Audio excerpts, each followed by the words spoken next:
16-year-old boy comes to his dad and he says, Dad, he says, I just turned 16. He says, I'm ready to drive the car.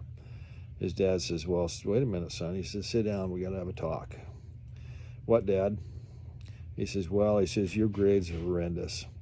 He says, I can't have somebody driving my car that's irresponsible. He says, you've got to bring those grades up before you even think about driving a car.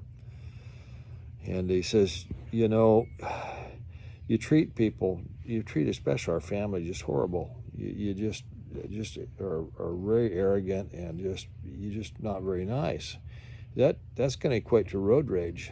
He says, I can't have that either. You have to improve your attitude. He says, well, finally, he says, you're going to have to get rid of that long hair and that beard. He says that you just look like a bum. I can't have you driving our car representing our family like that. Boy says, well, okay, I'll see what I can do, Dad.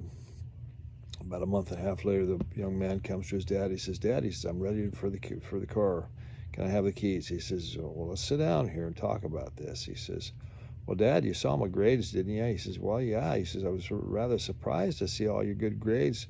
In fact, I was really surprised to even find the report card in the mailbox. I called your teachers. They said, you're doing fantastic. He says, well, what's going on, son? Oh, Dad, I thought I try to apply myself. And he says, I feel great about myself. And I'm just, I've gained a lot of confidence, accomplished a lot. He says, and you probably have noticed my attitude has improved around the family and others. He said, I'd have. He says, what's going on there, son? He says, well, he says, I've been reading my scriptures daily.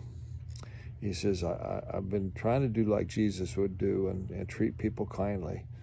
He says, son, he says, that's really good. He says, Dad, can I now have the keys? He says, well, aren't you forgetting something? Oh, what's that, Dad? He says, well, I told you the long hair and the beard have got to go. Oh, but Dad, I've been reading the scriptures. I told you that. He says, even Jesus had long hair and a beard. Yeah, that's right, son. And he walked everywhere he went.